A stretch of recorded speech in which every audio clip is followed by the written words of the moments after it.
சம்பாரவை என்றாலே நம்மைல் மார்க் தான். 100% ரசாயனமற்றது. இந்திய உணவு பாதுகாப்புத்துறை தரச்சான்று பெற்றது.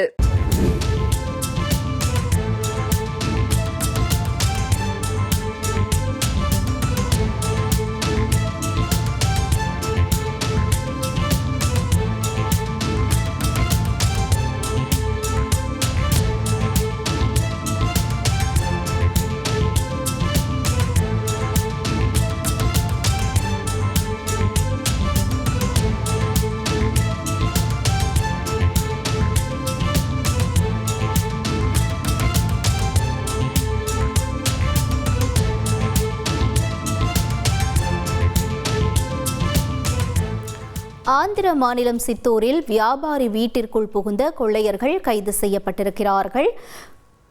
2 துப்பாக்கிகள், குண்டுகள் ஆகியவற்றை கைப்பற்றி போலீசார் காவல் நிலையத்திற்கு கொள்ளையர்களை அழைத்து சென்று விசாரணை நடத்தி வருகின்றனர். முக்கிய செய்தியாக பார்த்தோம். சம்பாரவை என்றாலே நம்மைல் மார்க் தான். 100% ரசாயனமற்றது. இந்திய உணவு பாதுகாப்புத்துறை தரச்சான்று பெற்றது.